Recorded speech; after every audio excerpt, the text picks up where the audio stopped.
함께 나누실 말씀은 창세기 43장 1절에서 14절까지 말씀입니다. 창세기 43장 1절에서 14절까지 말씀입니다. 찾으시기 편하시라 오늘 말씀은 창세기입니다. 창세기 43장 1절에서 14절까지 말씀입니다. 구약성경 68페이지 정도에 있습니다. 창세기 43장 1절에서 14절까지 말씀 우리 한 절씩 서로 교독하도록 하겠습니다. 그 땅에 기근이 심하고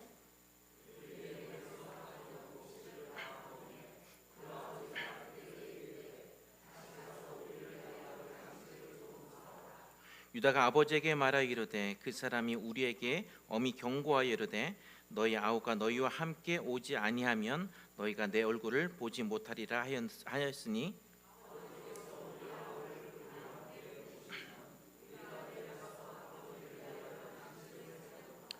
아버지께서 만일 그를 보내지 아니하시면 우리는 내려가지 아니하리니 그 사람이 우리에게 말하기를 너희의 아우가 너희와 함께 오지 아니하면 너희가 내 얼굴을 보지 못하리라 하였음이니이다.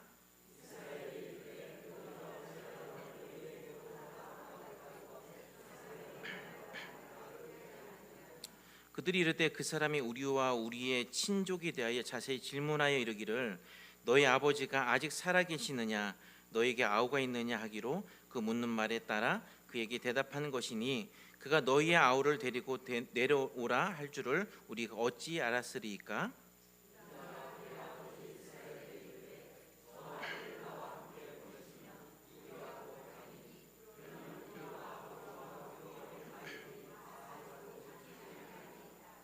내가 그를 위하여 담보가 되오리니 아버지께서 내 손에서 그를 찾으소서.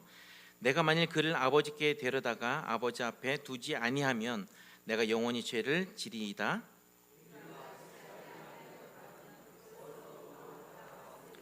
그들의 아버지 이스라엘이 그들에게 이르되 그러할진대 이렇게 하라. 너희는 이 땅의 아름다운 소산을 그릇에 담아 가지고 내려가서 그 사람에게 예물로 드릴지니 곧 유향 조금과 꿀 조금과 향품과 모략과 유향나무 열매와 감복숭아니라.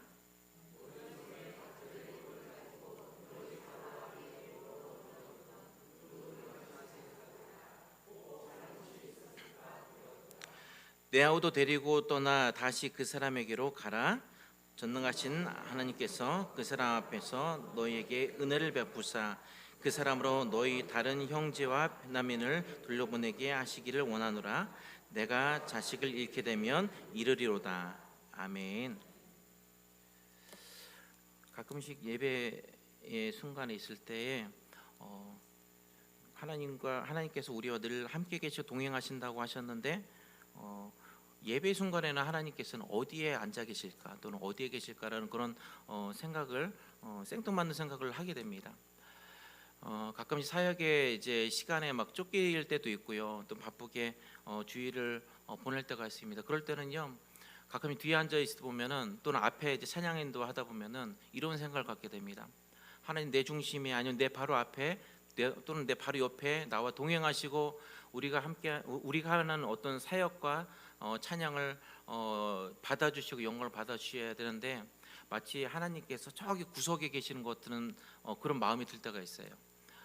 그러면서 팔짱을 딱 끼시고 네가 언제 나를 찾으나 한번 보자 뭐 이런 눈으로 저를 쳐다보지 않을까라는 생각을 갖게 됩니다. 많은 것들이 분주하고 이제 바쁘고 하다 보면 본질적인 것들을 많이 잃어버리게 됩니다.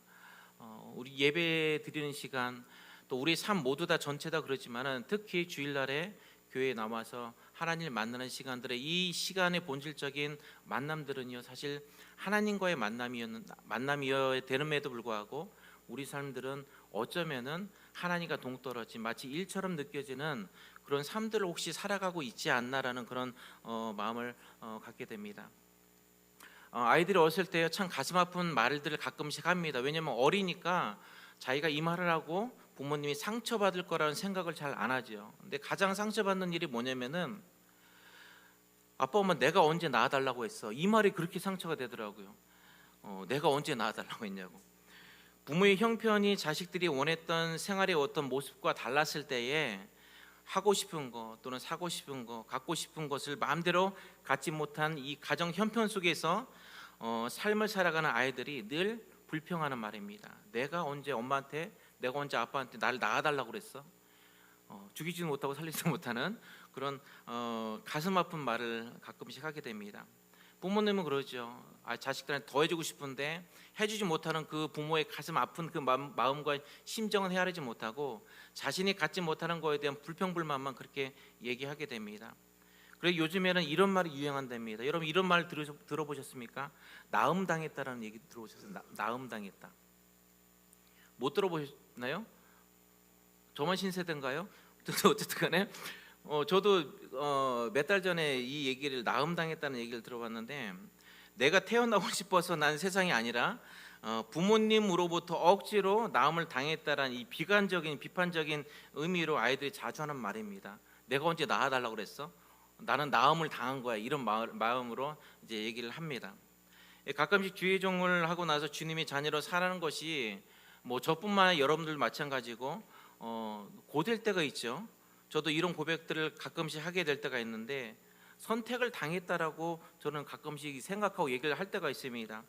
나의 의지와 관계없이 그냥 하나님이 나를 선택하셨다. 그럼에도 부족한 나를 선택하신 것에 의미를 찾아가려고 늘 노력하는 그런 모습을 갖게 됩니다. 내 의지로 하나님께서 나를 선택하신 것이 아니라 나의 의지와 관계없이 내가 하나님의 자녀로 이 땅에 태어났기 때문에 하나님은 선택의 여지 없이 그냥 나를 선택하신 것입니다. 또 여기 계신 성도님들도 마찬가지입니다. 하나님이 우리를 선택하시고 우리를 교회로 부르신 가장 큰 이유는요, 결국 당신의 자녀들이 하나님 백성다운 성숙한 모습으로 자꾸 바뀌어 나가길 원하기 때문입니다. 그것을 우리는 유식한 말로 두 글자로 성화라고 합니다.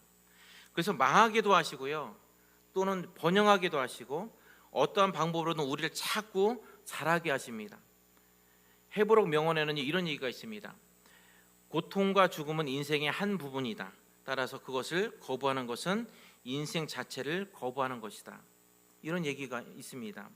고통 없는 인생이란 있을 수가 없다는 겁니다. 모든 사람들 삶 속에 내 이 고통은 왜 나만 있는 고난이냐고 불평하지 마세요 하지만은 사실 그 가사 내용이 마음에 닿습니까? 힘들고 어려운 사람에게 불평 불만을 안 하고 감사할 수 있는 마음을 가지고 살라고 아무리 목사님께서 얘기하셔도 그 마음의 사람들이 우리가 사라집니까? 쉽지 않습니다. 그럼에도 이 말 속에서는요, 그만한 고통도 너희가 살아가는 인생 속의 한 부분이다라고 우리에게 얘기를 하는 겁니다. 오늘 본문은요, 야곱 가족의 과거의 모습과 매우 상반된 모습을 보여줍니다. 동생을 팔아 넘기기까지 했던 형제들의 이 변화한 모습 속에서 과연 하나님은 어떠한 역사를 과연 계획을 하셨을까요? 43장 1절에 그 땅의 궤근이 심하고 라는 말씀이 나옵니다. 그 땅을 가리키는 것은요, 야곱과 그의 아들들이 살고 있는 가나안 땅을 얘기를 합니다. 앰플리블 이 바이블에서는요, 뭐라고 말씀하고 있냐면은, 그러나 가나안 땅에는 배고픔과 궁핍과 기아가 매우 심하고 몹시 비참해져 갔다라고 해석을 하고 있습니다. 심하고의 이 카페드는요, 무거운 비통한 뜻을 가지고 있는데, 이 궁핍함이 그만큼 심해지고 고통스러웠다는 것입니다. 그냥 단순히 그냥 오늘은 고기가 없네, 그냥 밥이나 먹어야지, 라면은 이런 고통이 아니에요. 이 고통은 정말 먹을 게 없고 삶과 죽음 속에서 있는 중심에 있는 그런 고통이라는 겁니다. 이런 야곱 가족의 이 고통스럽고 무거운 사건이 발생한 이유는 아브라함에게 하셨던 이 하나님의 언약, 즉 애굽에서 400년 동안 종로로 타다가 다시 가나안 땅으로 돌아오게 하겠다는 창세기 15장 13절 16절 말씀을 보면은 이 말씀을 이루기 위해서 하나님께서 관섭을 하시기 시작했다는 겁니다. 그러니까 이 이스라엘 백성들, 이 야곱의 이 식구들이 받는 이 고통들은 하나님이 이미 창세기 15절에 약속을 하신 거예요. 왜냐하면은 아직 가나안 땅에 있잖아요. 가나안 땅에 있다가 나중에 애굽으로 와서 애굽의 종로를 타다가 나중에 다시 가나안 땅으로 돌아오게 하는 것이 바로 하나님의 계획인데, 그 하나님의 계획을 이제 이루기 시작하는 겁니다. 오늘날도 하나님께서는 자신의 구원 계획에 따라서 사람들이 미처 깨닫지 못한 방법으로 그들 개개인을 인도해 나가고 계신다는 겁니다. 그리고 여러분들이 겪는 이 시련은요, 이 고통은 하나님이 우리의 삶에 깊이 개입하신 계획의 한 부분이기 때문에 여러분들은 고통스럽다, 괴롭다, 이 시련을 어떻게 이길까, 죽고 싶다, 여러분 이런 생각을 하지 마시고 하나님의 계획 속에 드디어 내가 들어가 있구나라는 그런 감사한 마음들을 가지라는 얘기입니다. 43장 2절에 보면요, 그들이 다 먹음에 이런 말씀이 나오는데, 즉 야곱의 집에는요 이미 양식이 하나도 없는 상태를 말하는데 이제부터 어떠한 새로운 사건이 전개될 것을 암시하고 있는 말씀입니다. 하나님의 계획은요, 야곱을 비롯한 이 전 가족을 애굽으로 이주시켜서 요셉과 재연합하게 하고 또 풍요로운 애굽에서 그들을 먹이고 또 강대한 민족으로 성장시켜서 다시 가나안 땅으로 돌아오게 하는 것이 바로 하나님의 계획이었습니다. 요한계시록 1장 8절 우리 같이 한번 읽어볼까요? 시작.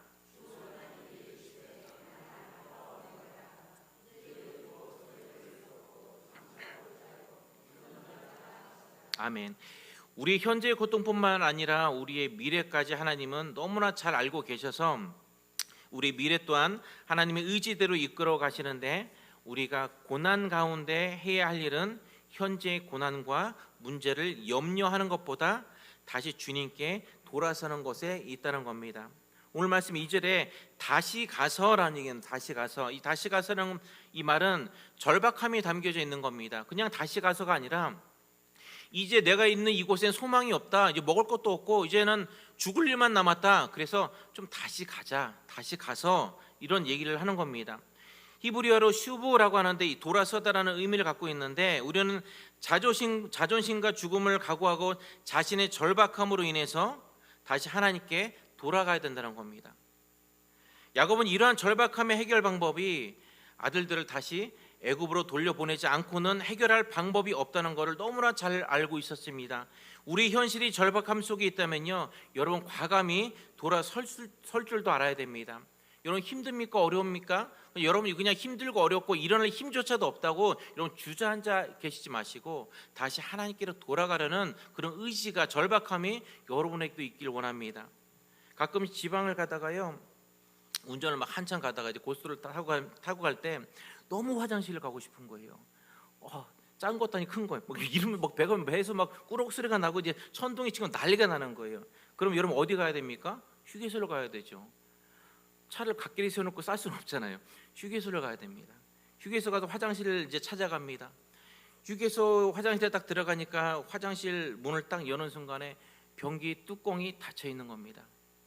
여러분 변기 뚜껑이 닫혀 있는 화장실 딱 들어갔을 때 여러분 어떤 마음이 드신지 아십니까? 두렵고 떨리는 마음이 듭니다. 많이 당해보시지 않았잖아요? 당해보셨잖아요?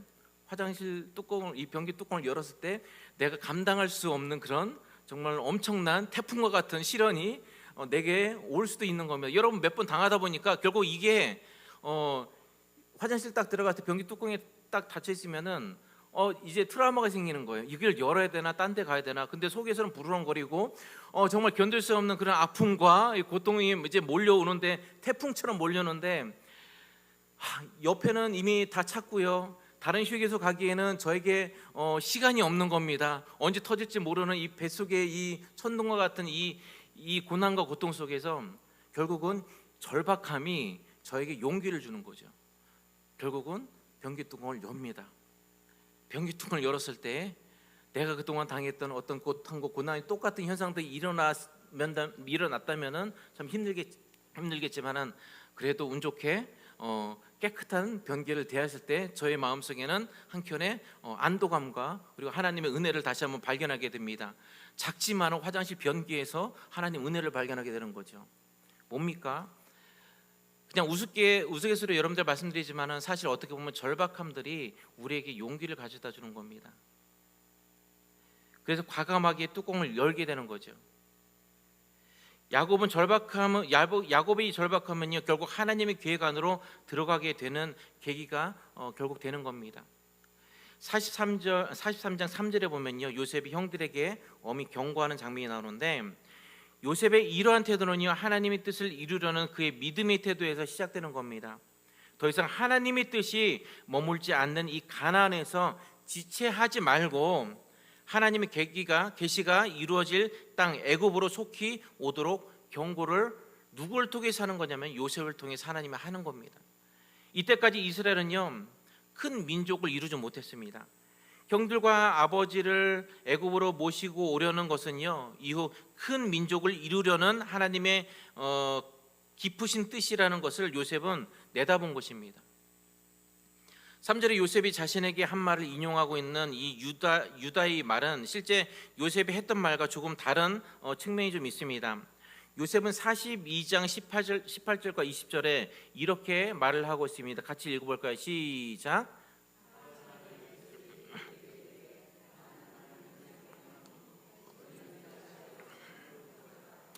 너희가 확실한 자들이면 너희 형제 중 한 사람만 그 옥에 갇히게 하고 너희는 곡식을 가지고 가서 너희 집안에 굶주림을 구하고. 자, 그 다음에 유다의 말이 있습니다. 읽어보겠습니다. 시작.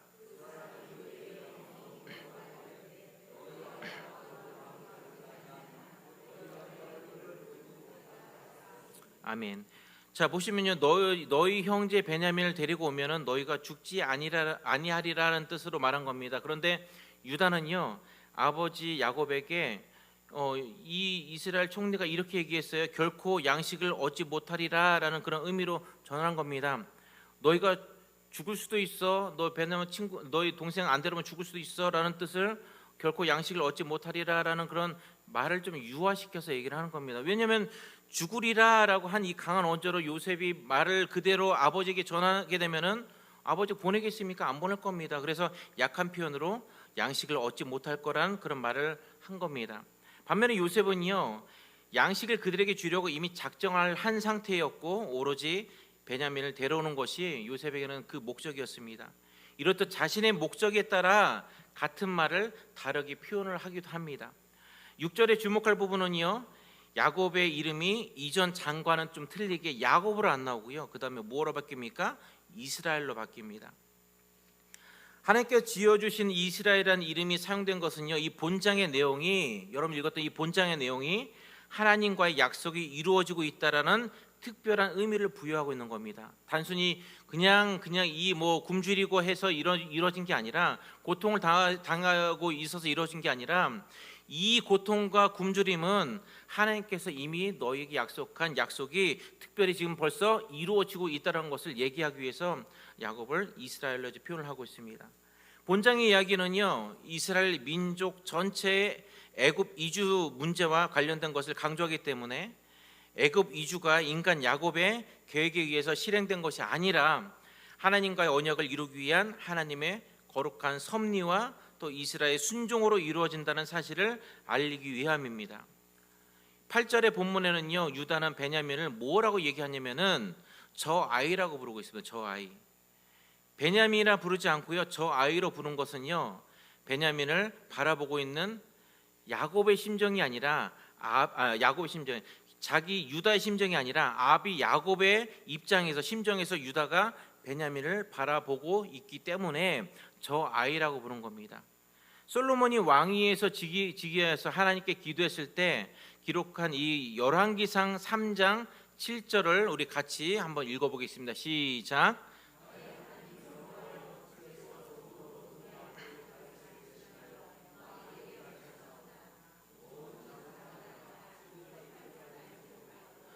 아멘. 솔로몬이 종은 작은 아이라고 얘기를 합니다. 왜냐하면 자기를 작은 아이라고 얘기하는 것은 나의 시각적인 관점에서 그런 것이 아니라 하나님의 관점에서 나는 작은 아이라는 겁니다. 그 왕이 작은 아이라는 것은 하나님의 관점에서 보는 것이죠. 예레미야 선지자가 하나님께로부터 부름을 받았을 때도요 예레미야 1장 6절 7절에 기록되어 있는데 이것도 함께 읽어보겠습니다. 시작.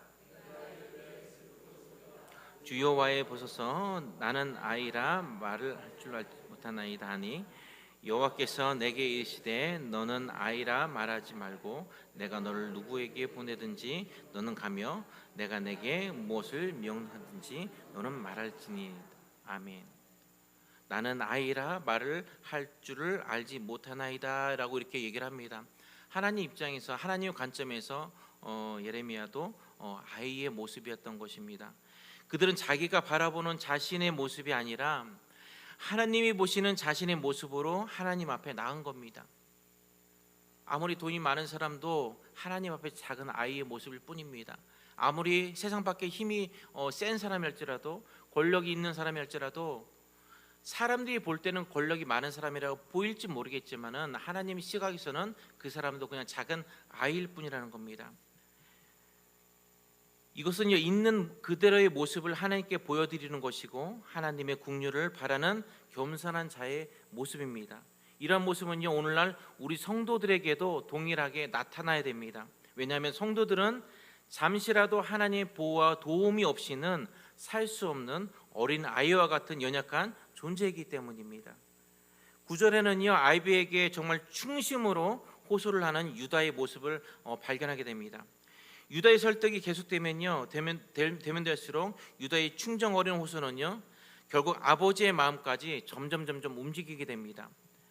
베냐민이 죽게 된다면은 나에게서 그를 찾으시고 내가 영원히 죄인으로 살겠습니다. 그러니까 베냐민을 좀 보내주십시오. 베냐민을 좀 데려가게 해주십시오. 베냐민 없으면은 도저히 갈 수가 없습니다.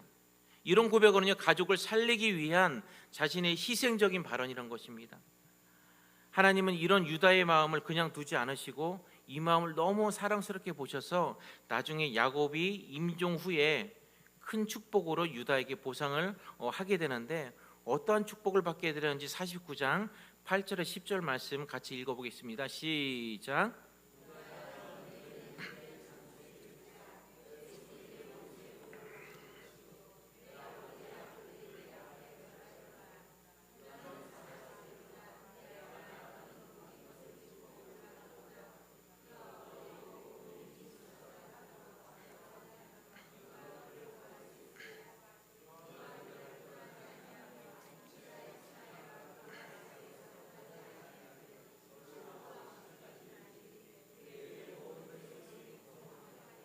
아멘. 사람이 받는 축복 중에 이 이상 더 큰 축복이 어디 있겠습니까? 유다야, 너는 내 형제의 찬송이 될지라 내 손이 내 원수의 목을 잡을 것이고 내 아버지의 아들들이 내 앞에 절하려다. 저는 이남 1년 중에 지금 제가 막내거든요. 딱 보면 장남처럼 생기지 않았습니까? 근데 제가 굉장히 귀여워요. 하는 행동과 말들이 굉장히 귀엽습니다.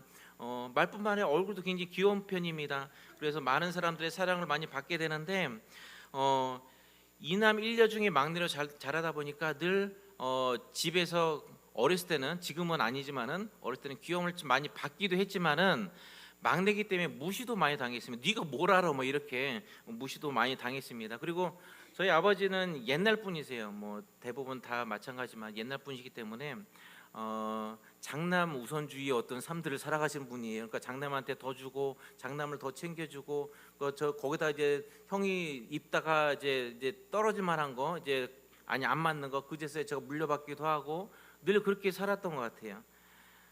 그러다가 그런 제가 어느 날, 저도 이 말씀을 너무 좋아하거든요. 요셉의 이 꿈도 너무 좋아하고 이런 거 너무 좋아해요. 그러다 보니까 오늘 제가 꿈을 꾼 거예요. 꿈을 꿨는데 진짜 꿈속에서 형이 저한테 절을 하는 거거든요. 절을 하더라고요. 절을. 누나도 마찬가지. 누나 절을 해요. 근데 제가 너무 어리다 보니까 입이 방정이지 그걸 형한테 얘기를 했어요. 여기를 얘기를 하니까 형이 저를 막 째려보더니 단 한마디 하거든요. 미친놈 이러고 가더라고요. 결국이요, 야곱의 의지가 꺾여서 베냐민을 보내기로 하는데 야곱은 끝까지 빈손으로 보내는 것이 아니라 이렇게 해서 보내라라고 11절에 이제 기록을 하고 있습니다. 너니 이 땅의 아름다운 소산을 그릇에 담아 가지고 내려가서 그 사람에게 예물로 드릴지니 곧 유황 조금, 또 꿀 조금, 그리고 향품과 모략과 유향나무 열매와 감복숭이니라. 아름다운 소산은요, NIV에서 이렇게 기록되어 있습니다. 더 베스트 플루츠라고 이렇게 기록되어 있는데 최고의 열매라고 이제 기록되어 있는 겁니다. 아니 목사님, 이 기근이 심한 땅에서 어떻게 최고의 열매를 따서 드릴 수가 있겠습니까? 아니 그거 먹고 살면 되죠. 그렇게 있으면은 그렇게 말씀을 할 수도 있잖아요. 그러니까 좀 기다려 보시라니까 제가 이제 설명을 드릴 거니까, 이 첫 번째 유황은요, 여러분 잘 아시겠지만 감람나무 일종인 유향목에서 진액을 추출해서 만든 이제 흰색 고무에 이제 고무액 같은 것을 말려가지고 만든 향료입니다. 보통 이 가루로 이제 부스러지기도 하는데 히브리인들이 종교 의식을 사용할 때 많이 사용합니다. 두 번째 꿀은요, 우리가 알고 있는 벌을 통해서 얻어진 꿀이 아닙니다. 이건 뭐냐면은 아주 신선한 꿀을 이제 포도주를 즙을 내 가지고 조린 이 진한 시럽 같은 것을 또는 와인을 얘기를 하는 겁니다. 중요한 거는요, 여러분 아시잖아요. 여름에 더우면은 그 해 포도가 달아요, 아니면 싱거워요? 달잖아요. 가뭄이 있다 보니까 그나마 이제 달려있던 이 포도들이 얼마나 맛이 뛰어난지 몰라요. 세 번째는 향품은 팔레스타인이나 아니면 아라비아 지방에서 지방에 자라는 식물에 추출한 흰색 약재인데요. 향기가 강하고 값도 매우 비쌉니다. 그래서 애굽에는 없는 거죠. 애굽에는 없기 때문에 이 향품이 애굽에서는 굉장히 귀합니다. 자, 네 번째 비자는 여러분들이 너무나 좋아하는, 여러분들이 맛있게 먹는 파스타치오. 이 나무 열매에서 짠 이 기름을 말하는데 식용 등화용, 그러니까 이게 불 붙이기 위해서 쓰거나 아니면 살충제로 사용을 했답니다. 다섯 번째는 파단행이란 건데 살구나무 열매로 이제 요셉이 살고 있는 애굽에서는 나지 않는 팔레스타인과 시리아 지방에서만 서식했기 때문에 애굽에서 귀한 가치를 가진 것이었답니다. 이거는 부활과 생명을 상징을 하기도 합니다. 이 고대 근동 지방 전체를 휩쓸었던 엄청난 이 기근에서 야곱의 예물은요, 가뭄 때 더 맛이 났고 그리고 향이 뛰어난 것들이기 때문에 준비가 가능했다는 겁니다. 어찌 보면은 야곱은 형 에서에게 화해를 청할 때에 환심을 사려고 예물을 준비해 갔던 것처럼 애굽 총리의 환심을 사기 위해서 똑같은 행동을 하는 겁니다. 많이 드리진 못했지만은 가끔씩 저는 헌금을 드리는 날이 너무나 즐거운 거예요. 한 달에 한 번 모았던 월급 받아서 드리는 헌금 날이 너무나 좋은 거예요. 근데 저희 큰 딸이 저랑 월급 날이 같아요. 10일이에요. 얘기하면 안 되는데 10일마다 연락하시는데 딸이 같아요. 그래서 이제 제 월급 날쯤 되면 그 10일 정도 가까이 되면은 이제 헌금 봉투, 큰 딸이 우리 교회는 안 나오지만 이제 헌금을 그래도 우리 교회 하고 있는데, 그래 헌금 봉투를 이제 헌금 봉투 함에서 가져가서 딸 책상에다 놓습니다. 그러면 딸이 거기다가 이제 헌금을 넣어서 이제 저한테 줘요. 마치 이제 10일만 되면 제가 채권자가 된 것 같아요. 봉투를 올려놓고 야 이거 헌금 내 그러면서 막 주먹을 쥐고 막 이런 것 같은데, 감사한 게 저는 그래도 자발적으로 너무나 아름답게 큰 돈은 아니지만 하나님께 감사함을 드리는 그 딸의 모습을 보니까 얘네는 그래도 제 딸이라 얘기하는 게 아니고 그런 마음을 가지고 있다면은 우리 청년들도 마찬가지지만은 큰 사람이 될 거라고 저는 생각합니다. 우리 청년들도 금액의 어떤 수준이 중요한 게 아닙니다. 내 마음의 내 수준에 맞게 감사함을 드리는 것들이 저는 가장 중요할 줄 믿습니다. 이렇게 야곱도 준비한 예물을 갖고 출발하려고 하는데 아들에게 14절에 뭐라고 얘기했냐면은 너희에게 은혜를 베푸사, 이렇게 얘기를 합니다. 하나님의 은혜가 임하기를 기도했다는 겁니다. 은혜를 표현된 이 라함은요, 1차적으로 여성의 자궁을 의미를 합니다.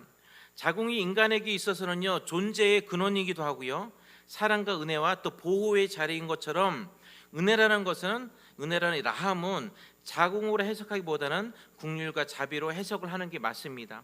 즉 은혜라는 단어에 우리 많은 의미를 부여하는데, 특히 고난 속에 있는 사람들에게는 은혜는 긍휼과 자비의 은혜로 베푸신다는 겁니다.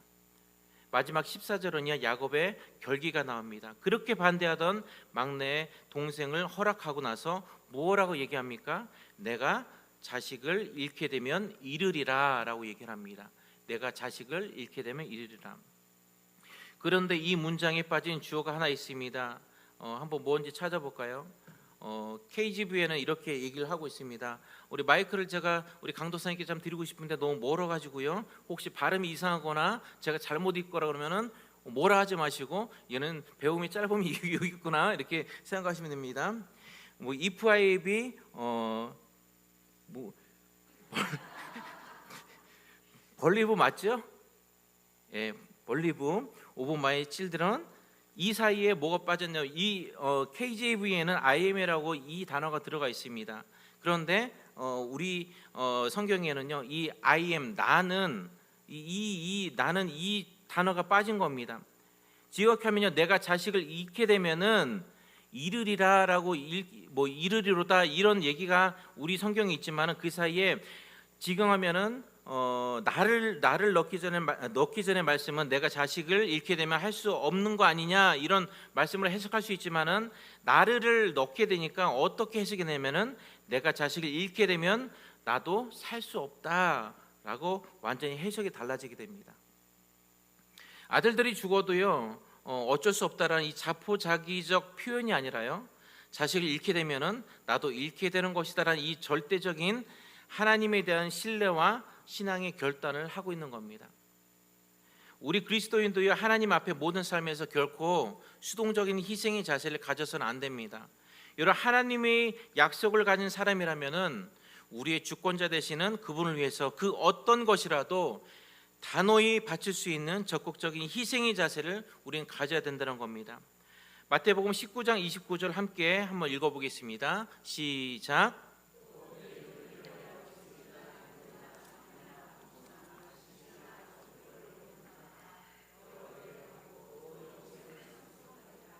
아멘.